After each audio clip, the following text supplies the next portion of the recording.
thing is, Onic, pinik pa rin nila. So there's something na nasa isip ni Venus na, sige, kunin mo pa rin yung Kajak, kunin ko pa rin yung Estes. Now, ang kinalayuan na ngayon nitong drop na to, no? Nandito na tayo sa kanilang Game 4, Best of 8 series, mga kaibigan. Is that nakaban na yung Granger. Kanina sa Game 3, hindi nga binan yung Granger, pero pinili lang ni Iacto yung Kimi. Ganon din yung carry. Naninigurado na sila dun sa Marksman and kasi nag-scale up parehas na Marksman. Claude is still available for JP. Kanina hinover din yung Kimi. Ngayon, there we go. We got the Gusion here. At go for a catch, no? Siguro kung makontrol man yung Esmeralda, ewan ko baka pwede papalitan yung Gusion. Yeah, that's something that we have to look forward to kapag nakikita natin itong dalawang teams na to. Kasi ito yung dalawang teams na talagang pag inisip mo kung sino yung mga hero ang ginagamit nila, Esmeralda, Gusion, yun yung nasa tatak nila. And now, Onic PH, nilock in na nila, that's gonna be the Gusion for Wise. I mean, kung titignan mo naman si Wise, magaling siya mag-Gusion. Hindi siya yung, okay, dito nag-Gusion. Like sa series nga sa regular season, nakikita natin siya paano mag-Gusion. On par siya sa level ng mga top Gusion player. It's just that hindi pa siya masyadong like these players sa Onic, they're new basically. Hindi sila masyadong they just pop up out of nowhere, right?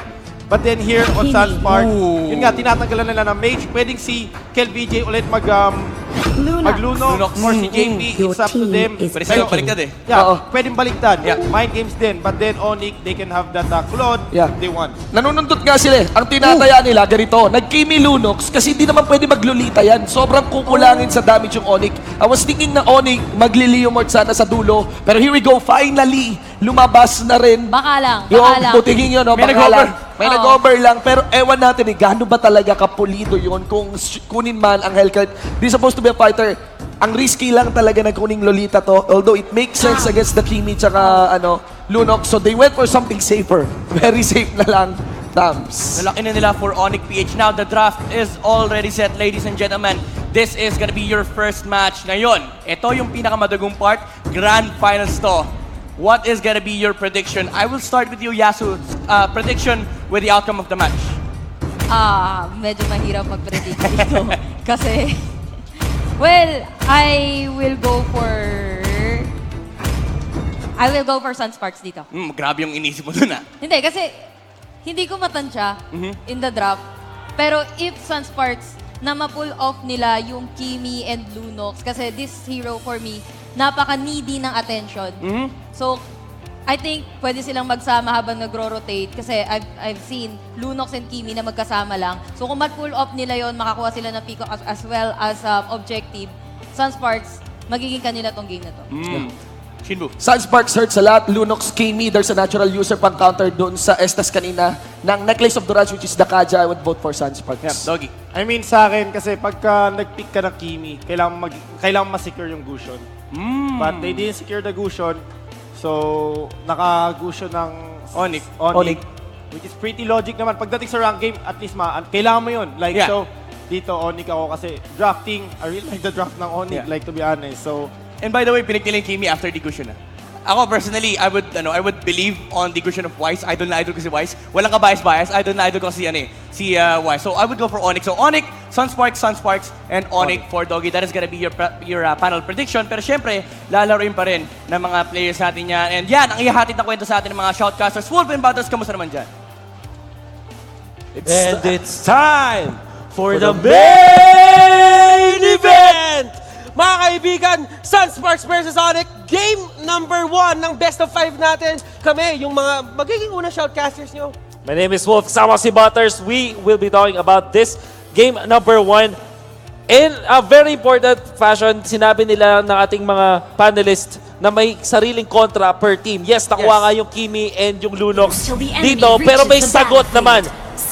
Yung top natin sa Onic PH. Actually, ito na, nakita natin ng Sunsparks, si Fuzaken, mag-auto lang Kaja Renzo sa off-lane na export JP on the Lunox, Raflesha, Ondis, Akai, at KLVJ. Kimi. Okay. Mukhang may teka lang, nawala yung sa Onic PH pero easy na tayo dyan. Nagkakaroon tayo ng mga onting invade dito. They're just cutting the waves. Yun lang talaga yung plano ng mga teams dito. Alam ng mga teams kung gaano ka-importante sa bawat isa ang kanilang mga ginagawang rotation.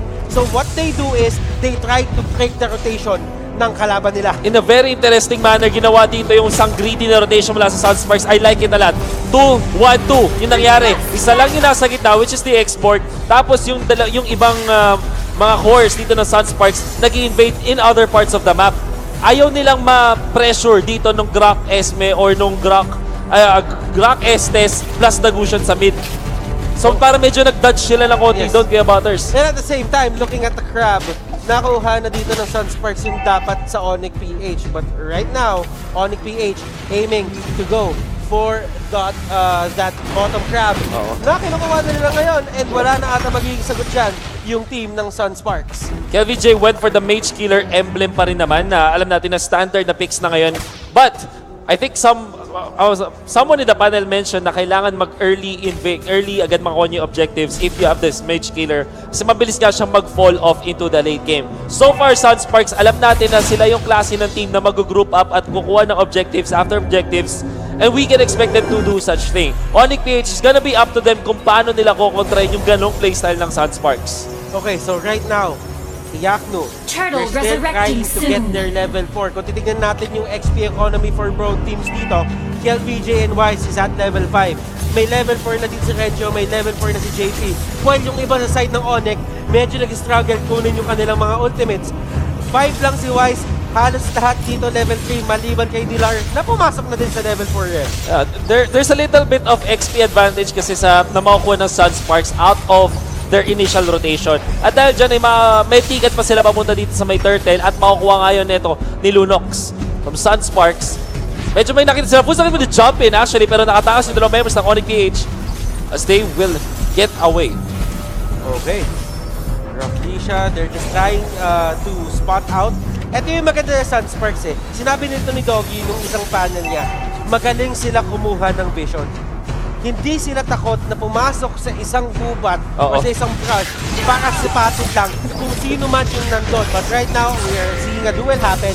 There's a level 4 versus a level 5. There's a level 5 versus a level 5. And fire missiles will be thrown out. Sinusunog-sunog ng onte. Dilar siya ang talagang mapapaalis doon. That is the matchup between si Xborg and si Tams. Always natatalo talaga si Tams. Just because of the pure damage nga naman na meron ang isang export pero yung top lane napakabilis na na-push dito ng Sunsparks. Bottom, pinapressure dito ng Dilar.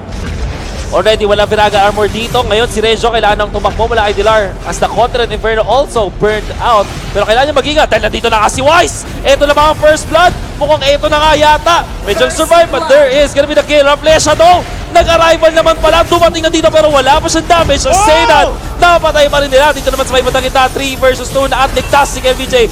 Not for long. Dahil tinamaan siya ng Guardian's Barrier. Now JP naman ang target ng Onic PH. At nakatatlo ang Onic sa clash na yon. Dikit na dikit ang laban. Ayaw magpalabang ng bawat isa. Onic PH dito. Getting the best out of that skirmish. Actually, dalawang skirmish yung nangyari. Here comes Rafflesia with the stun. Could be it. Last Insanity. Last Insanity! It will take down Dilar! Humahabol ba sila dito kay Estes? Pero bibitawan na nila as hindi nila alam kung nasaan yung ibang tao sa side ng Onic PH. Pares tayo ng kill score, Kuya Butters. Pero ang nakikita natin Sparks dahil meron nga sila nakuwang Torre. Onic PH, pwede silang magdepensa dito. And actually, kailangan nilang magdepensa because yung Sunsparks, they will slowly take their advantage out of these turrets. Regio, on the other hand, just pushing out the lanes. Hindi ganun kabilis mag-push ang isang Export. But still, he Falling has Star enough Moon. weight there.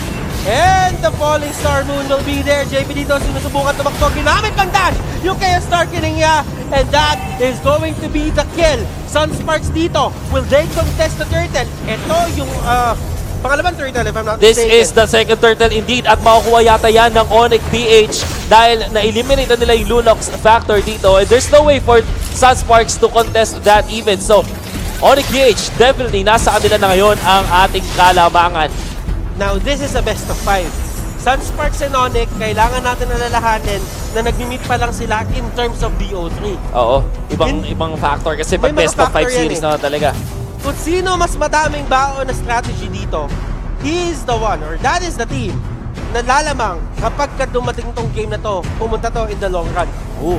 And may Calamity Reaper na ngayon si Gusion, 5 minutes 31 seconds in. On top of the Pillager Axe, kung meron ka mystery shop, hindi ganun kabilis yun considerably. So Sunsparks, yung kanilang mid-lane matchup dito kay JP, kahit 2 deaths na si JP, parang medyo nandun pa rin siya. Parang hindi pa siya iwan. Kumbaga, nitong ating kita mo naman, Greed taking 50% damage out of just 2 skills mula dun sa export.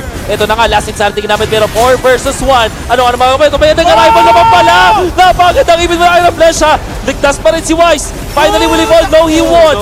Konting life steal pa daw. Renzo, may armor na siya ulit. Kulang. By the way, sa baba, pumupuga. Grabe naman yun! Yeah, BJ! Greed dito, nakakaiba na. Pangalawang last. Isang last insanity pa! Pangal- Sobrang baliw na nito! Grabe! Okay, may hatak, may talon, may falling star moon, and they'll get the kill. Finally, pero anong kapalit? But Limang tore! But still, that is a very worthy sacrifice. Kasi, ang tagal nag-stay ng Onic PH sa may taas para lang makuha yung kill kay Renzo. At hindi pa nila na-push yung tore dun sa top lane, by the way. Not realizing na habang nangyayari yung lahat, onto the middle, onto the bot, wala na silang outer turrets. Yes. 5 in total na turrets ang nakuha dito ng Sunsparks. 3 dun sa specific clash na yon. Isa dun sa may gitna, 2 dun sa may bottom lane. Nakita nyo kung gaano kabilis mag-take na objective si KLBJ. And the problem is napakagaling magdepensa ng isang export. Kung hindi siya man lang ganun kabilis mag-push, sobrang lakas naman niya mag-turret defense. And nakita natin yung arrival dito ni Raflesia, saktong-sakto. Wala man silang napatay. They still kept their turrets intact sa top lane. This is why Sunsparks still are on the lead. Alam mo, men, Turtle nakuha dito ni yung Bushon. bigayan dito nagkakuhaan nandun sa may gitna Raflesia with Hurricane Dance. 3 JP going 1v1. Iakno dito, masyadong mababa yung buhay. Power of Nature will be there. Oh my Venus, ang heal lang to. Pero si Dilar, masyadong malayo. Wala siyang clinic dito mga kaibigan. JP trying to go in. Order Brilliance. Fuzaken, Ring of Order. Nagkabatuhan. One charge will be thrown out. What in comes Wise! Lalaban na nga dito! May makamatay na nga siya pero mapapanish siya na shutdown. Wala doon sa Falling Star Moon! Kumalik na sa 3! Triple kill na agad para dito sa ating Esmeralda pero sasaktan siya mula kay LBJ. Greed will fall down! Hindi pa tapos si LBJ. There's the ultimate maximum charge pero wala na siya dito transformation. Say that, eto na nga, nag-region na pati Iacto. Nasasaktan! May hit! Na-touch! Na-touch siya! Buhay pa ba? Kaya pa ba? Oh my Venus! Oh! So close! Yeah, BJ! The Prodigy! And here comes Raflesia na nag-arrival doon sa may gitna para mapagdepensa. Again, ginagamit ng Sunsparks yung kanilang mga arrival para makapagdepensa. They don't want to give anything to Onic PH. Holy Crystal, nakuha na ni Wise. So that means may extra damage na yung mga basic attacks niya dito. Last Insanity just to clear the wave. Yun yung ginagawa ni Renzo dito. But here comes Fuzaken. He is trying to get a good angle, sabihin natin, on the Divine Judgment. Pero hindi talaga siya binibigyan nung anggulong yun. The only problem I have with Sunsparks is that wala sila nung parang close out ng kills. Wala sila nung parang execution. Yes, meron silang sobrang taas na damage per second or damage over time courtesy of this Kimi as well as the Lunox. Pero wala silang parang Leomord na pang close out or something like yung skills ni Wise ng Gusion, di ba? Like, that's what they need to do. Ang nangyayari kasi dito, kapag wala kang pang patay or wala kang pang execute, na-heal up lang gamit yung sustain na meron nga naman yung isang Estes. Nagamit na nila dito yung Hurricane Dance sila, and right now, Wild Nice Charge Wild will hit 3 people. Divine Wise Judgment, trying to go for his combo. Greed will go down. At eto na ata ang hinahanap na laban ng Sunsparks. They can get this Lord. Kulang lang isa dito yung Onic PH. And Renzo still has the ultimate, so pwede niyang gamitin ito para makapagdepensa sa may bandang gitna. Well, he still is not committing it, pero nabubugaw niya yung members dito ng Onic PH. Time and time again, ayokong paulit-ulit ang sinasabi, pero kita-kita nyo naman, ayaw magbigay ng Sunsparks ng tore sa kalaban ng Onic PH. And look at the pressure na binibigay dito ni Renzo sa kalaban niya. 3 tao Grabe, yung Lord. nasi-stick niya doon. He's gonna Sa take may this. gitna, Oh! the Lord will be taken. Sunsparks dito get their first important objective of the game. Sobrang intense sa ating laban, Butters. Both teams having their own priorities. Sunsparks, mas gusto nila dito yung mga tore, yung mga turtle, yung Lord.